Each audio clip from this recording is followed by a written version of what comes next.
एक बार की बात है। एक छोटे से गांव में जंगल के किनारे एक पुराना घर था। कोई भी उस घर के पास जाने की हिम्मत नहीं करता था, यहाँ तक कि सबसे बहादुर बच्चे भी।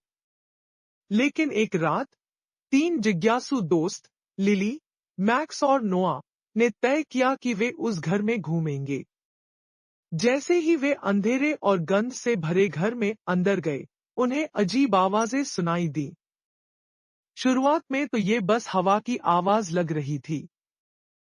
फिर अचानक एक धीमी सरसराहट सुनाई दी। मैं तुम्हें देख रहा हूं, यह आवाज आई। डरे हुए बच्चे दौड़ते हुए अटारी में पहुंचे, यह सोचकर कि शायद वहां से बाहर निकलने का रास्ता मिल जाए। लेकिन वहां जो उन्होंने देखा, वह बेहद डरावना था। एक धुंधला पुराना शीशा। उस शीशे में सिर्फ वे तीनों नहीं थे। उनके पीछे एक और आकार था, एक साया, जिसकी आंखें खाली थीं और जो घूर रहा था। लिली ने डरते डरते शीशे को छूने की कोशिश की।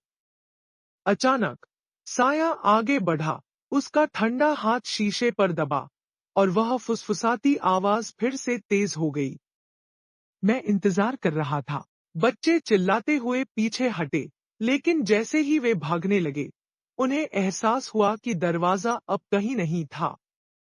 शीशा फटने लगा और साया हाथ बढ़ाकर उनके पास आ रहा था।